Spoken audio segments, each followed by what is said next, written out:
आदरणीय प्रधानमंत्री जी, उत्तर प्रदेश के आदरणीय मुख्यमंत्री जी, आदरणीय राज्यपाल महोदया,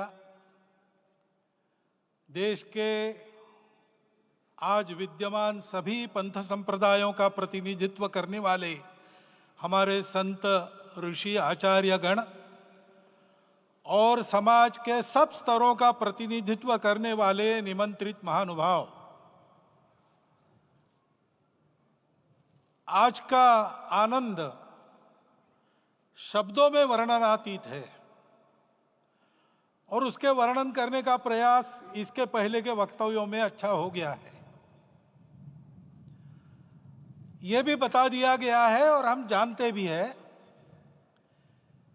कि आज अयोध्या में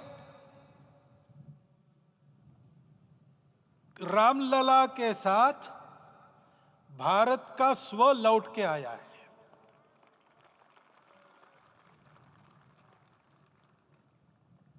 और संपूर्ण विश्व को त्रासदी से राहत देने वाला एक नया भारत खड़ा होके रहेगा, इसका प्रतीक आज का कार्यक्रम बन गया है।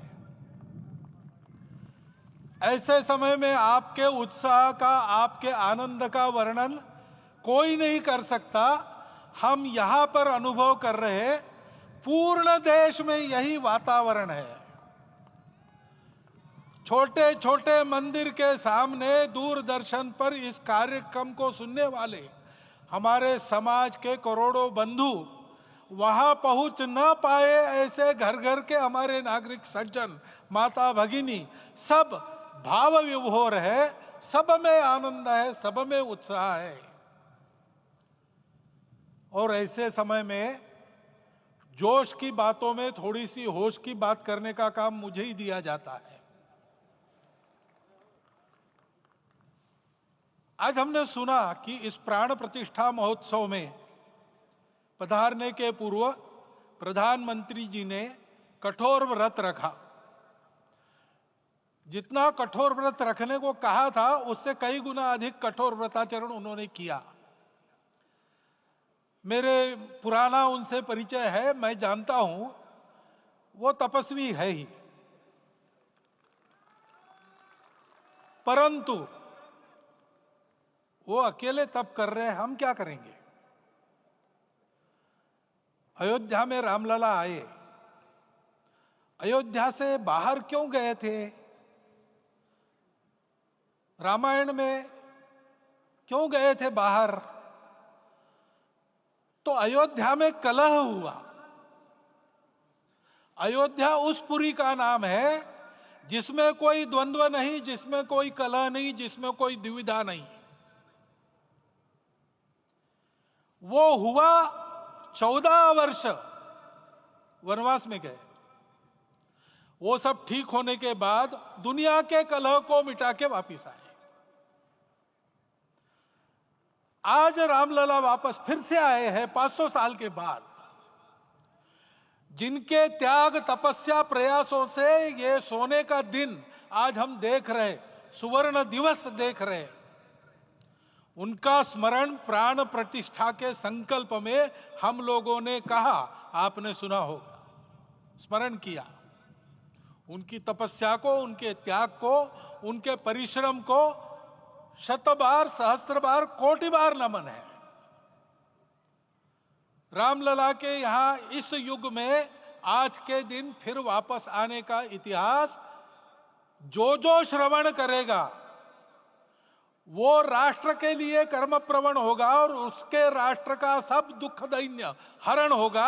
ऐसे इस इतिहास का सामर्थ्य है। परंतु उसमें हमारे लिए कर्तव्य का आदेश भी है। प्रधानमंत्री जी ने तप किया, अब हमको भी तप करना है। राम राज्य आने वाला है, वो कैसा था? दैहिक दैविक भौतिक तापा, राम राज नहीं कहु व्यापा। सब नर करहि परस्पर प्रीति, चलहि स्वधर्म निरत श्रुति नीति। सब निर्दंभ धर्म रत पुनि, नर अरु नारी चतुर सब गुनी। सब गुणज्ञ पंडित सब ज्ञानी, सब कृतज्ञ नहीं कपट सयानी। राम राज्य के सामान्य नागरिकों का जो वर्णन है, हम भी इस गौरवमय भारतवर्ष की संतानें हैं। कोटि कोटि कंठ उसका जयगान करने वाले हमारे हैं। हमको इस प्रकार के व्यवहार को रखने का तप आचरण करना पड़ेगा। हमको भी सारे कलह को विदाई देनी पड़ेगी। छोटे छोटे परस्पर मत रहते हैं, छोटे छोटे विवाद रहते हैं, उसको लेकर लड़ाई करने की आदत छोड़ देनी पड़ेगी। आखिर है क्या? ये बात बताई, वो सामान्य नागरिक कैसे थे? निर्दंभ, प्रामाणिकता से आचरण करने वाले, केवल बातें करने वाले नहीं और बातें करके उसका अहंकार पालने वाले नहीं थे। काम करते थे, आचरण करते थे और अहंकार नहीं था। ऐसे वो थे और धर्मरत थे। यानी क्या थे?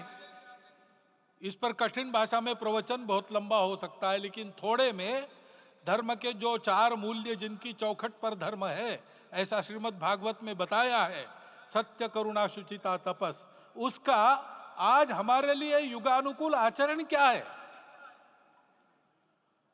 तो सत्य कहता है कि सब घटों में राम है, ब्रह्म सत्य है, वही सर्वत्र है। तो हमको ये जानकर आपस में समन्वय से चलना होगा, क्योंकि हम चलते हैं, सबके लिए चलते हैं, सब हमारे हैं, इसलिए हम चल पाते हैं।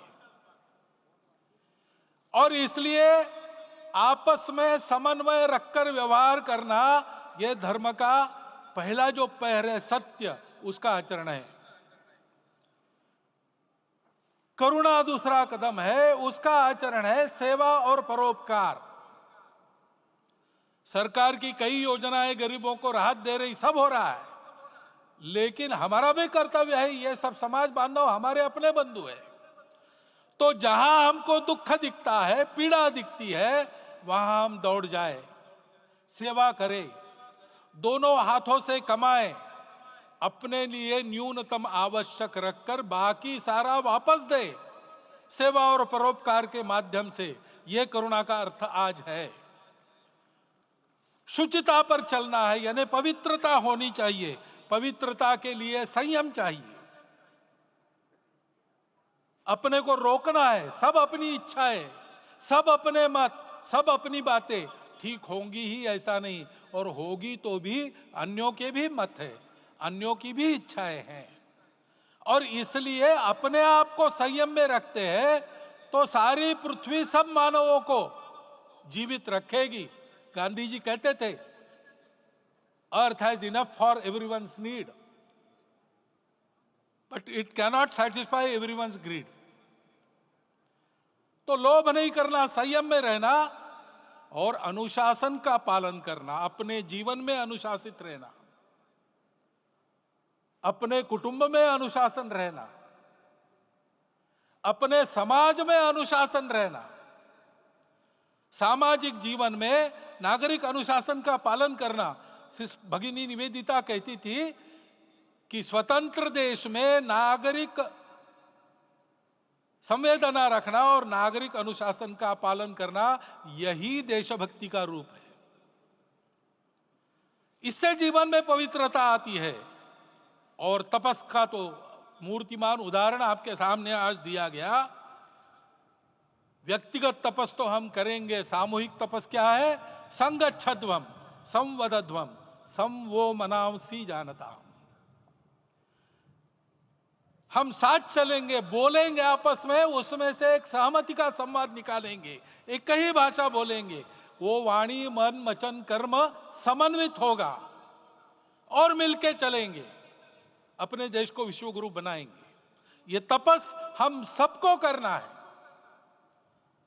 500 वर्षों तक अनेक पीढ़ियों ने लगकर परिश्रम करके, प्राणों का बलिदान देके, खून पसीना बहाकर आज ये आनंद का दिन सारे राष्ट्र को उपलब्ध करा दिया। उन सब के प्रति हमारे मन में कृतज्ञता है। मैं यहाँ बैठता हूं तो मेरे मन में विचार आता है कि मुझे बिठाया, मैंने क्या किया।